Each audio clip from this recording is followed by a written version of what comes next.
సీరియస్గా ఉంది. ఎందుకు నేను సీరియస్ అంటున్నాను అంటే తనకి మార్నింగ్ బ్లడ్ వామిటింగ్ అయింది. బ్లడ్ వామిటింగ్ అయిందంటే ఆ రాయి ఏదైతే ఇసిరేసి కొట్టినారో తలలో ఏదో నరం పగిలి ఉంటుంది. పాలు కూడా తాగట్లేదు, ఏమి తీసుకోలేకపోతుంది. She is almost in unconscious state. నేను వీళ్ళని వచ్చి పరామర్శిస్తా, కానీ ముందు ఆమె దగ్గర నుంచి కనుక మనం స్టేట్మెంట్ తీసుకోకపోతే స్టేట్మెంట్స్ మారిపోతాయి. నేను టెక్నికల్గా ఆలోచిస్తున్నాను, ఒక నిమిషం ఆగండి. గాంధీ హాస్పిటల్లో ఉంది, ముందు నేను అక్కడికి వెళ్ళి అక్కడ కరెక్ట్గా టెక్నికల్గా లెట్ మీ టేక్ ఆ స్టేట్మెంట్ ఫ్రమ్ దట్ లేడీ. ఇప్పుడు పోలీసులు ఏమంటున్నారు? మీరు వీళ్ళు ఇచ్చిన ఎఫ్ఐఆర్ వీళ్ళు ఇచ్చినారయ్యా. ఆ ఎఫ్ఐఆర్ నా ఉద్దేశంలో ఎక్కడ పనికిరాదు. కాపీ కూడా ఉంది. కాపీ ఏ సెక్షన్ లో పెట్టారు మేడం? అందులో అటెంప్ట్ మర్డర్ పెట్టలేదు. ఎస్సీ ఎస్టీ ఆడ మనిషిని ఆడవాళ్ళని కొట్టి వాళ్ళని హరాస్ చేస్తున్నది పెట్టలేదు. అది క్లియర్గా హనుమాన్ చాలీసా చదువుతుంటే ముస్లిం మాబ్ అటాక్, కమ్యూనల్ అటాక్ పెట్టలేదు వీళ్ళు.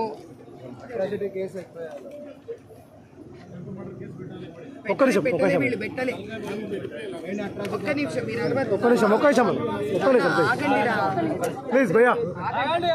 మేడం చెప్పండి.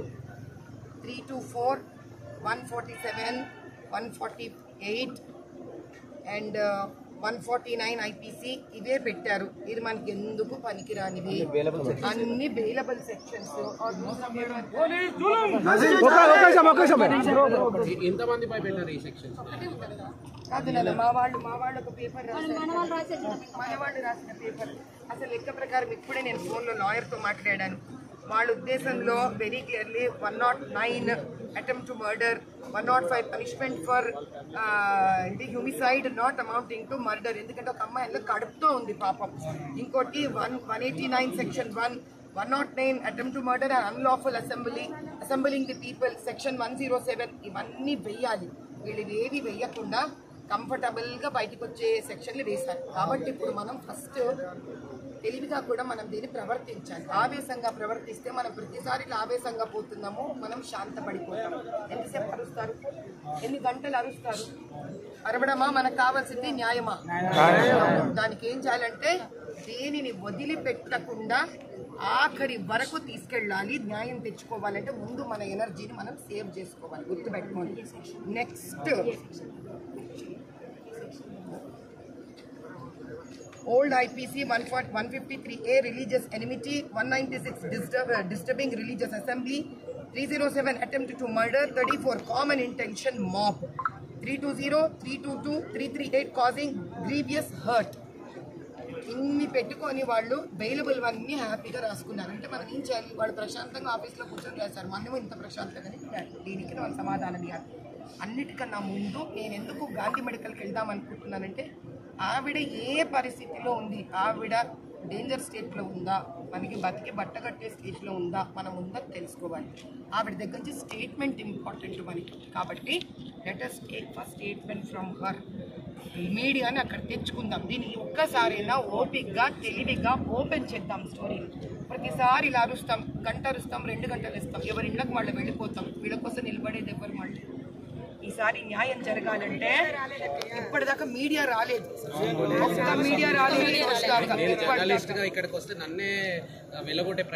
అది ఒక్క మనిషి వచ్చాడు ఇక్కడ. కాబట్టి మీరు ఉండే 20 ఫోన్లు 20 లక్షల ఫోన్ల కింద మారాలి. నిజాన్ని చూపిద్దాం. హరిస్తే ఏం చేస్తారు తెలుసా? చివరికి వీళ్ళందరూ దీన్ని ఇంకా కమ్యూనల్గా దొంగగా వాడుకుంటారు. అక్కడ నాకు ఇంకెవరో ఒక్కడు కూడా చెప్పారు, అమ్మ అక్కడ 3-4 ముస్లిం ఫ్యామిలీస్ ఉంటే వాళ్ళు కూడా భయపడుతున్నారు ఈ ముస్లింలతోటి. This is an important point, అందరూ నోట్ చేయాల్సిన పాయింట్ ఇదంటే. ఈ లెక్క ప్రకారము లోకల్గా ఉండే ఒక చిన్న 3-4 ముస్లిం ఫ్యామిలీస్ కూడా హ్యాపీగా ఉన్నారు వాళ్ళు. కానీ వాళ్ళ పేరు చెప్పుకొని 4-5 ముస్లిం ఫ్యామిలీసే ఉన్న చోట ఒక మస్జిద్ కట్టి అక్కడ నమాజ్ టైంలో కనీసం 500 మంది వస్తారంట. వీళ్ళు ఎక్కడి నుంచి వస్తున్నారు? ఇదే సిఏఏ. అమిత్ షా గారు చెప్తున్న సిఏఏ ఇది. కొన్ని వీడియోస్ లో చూసాం, నారాయణ తక్బీర్ అల్లాహు అక్బర్ అనే నినాదాలు కూడా చేశారు. ఒక్క నిమిషం మేడం, ఒక్క నిమిషం సార్.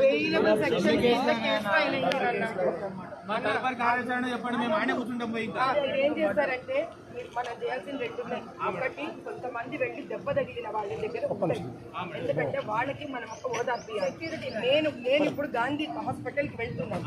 ఎవరైతే ఆల్మోస్ట్ కోమా స్టేట్ లో ఉందో నేను కనుక్కొని అక్కడ ఆవిడ పరిస్థితిని అక్కడి నుంచి కొన్ని మనం స్టేట్మెంట్స్ అక్కడ వాళ్ళతోటి తీసుకొని ప్రాపర్ గా ఎంతమంది అయితే యువకులు లాయర్స్ ఉన్నారో దయచేసి మాతో కోఆపరేట్ చేయండి. ఈ వీడియో చూసిన లాయర్స్ మనల్ని సంప్రదించండి. ఎన్ని అయితే అన్ని పిటిషన్స్ దీని మీద మనం వేద్దాం. ఈసారి దీన్ని వదిలిపెట్టేది అరవద్దు, నినాదాలతో ఏమవ్వదు. అంతు చూడడం మన దగ్గర ధ్యేయం ఉండాలి, గుర్తు పెట్టుకోండి. ఆఖరి వరకు దీన్ని వదిలిపెట్టకూడదు. అర్థమైందా? వీడియో చూసాము నిన్న దాడి చేసే సమయంలో నారాహి అక్బర్ అల్లాహ్ అక్బర్ అవును, ఆ మాట అంటేనే కదా మీరు జై శ్రీరామ్ అరుస్తారు. అది వాళ్ళ తెలివి. అర్థమవుతుందా? మిమ్మల్ని రెచ్చగొడుతున్నారు వాళ్ళు.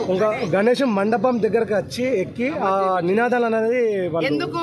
ఎలక్షన్ టైము మిమ్మల్ని ఎంత రెచ్చగొడితే ముస్లింలు అంతా రెచ్చిపోయి ఓట్లేస్తారు. బ్రెయిన్ పెట్టి ఆలోచించండి పిల్లలారా మీరందరూ. వాళ్ళు ఏం చేస్తున్నారు? అల్లా అక్బర్ అని వాళ్ళు అంటే మీరేం చేస్తారు? జై శ్రీరామ్ జై శ్రీరామ్ మీరు అంటారు.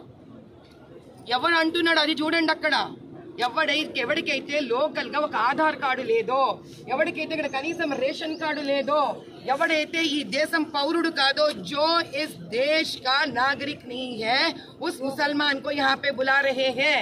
और यहाँ का मुसलमान भी थक गया, क्योंकि वो बात नहीं कर सकता जितना आपको मारम पीटी करते उस मुसलमान को भी मारते हैं लोग. जो उपल में किसको सपोर्ट कर रहे हैं लोग? उन मुसलमानों को जो इस देश के नहीं है. यही तो मैं कह रही हूँ जब से. यहाँ के पुलिस कौन है? किसके यहाँ है? यहाँ के कांग्रेस की गवर्नमेंट में है, तो वो रजाकार को ही तो सपोर्ट कर रहे हैं ना.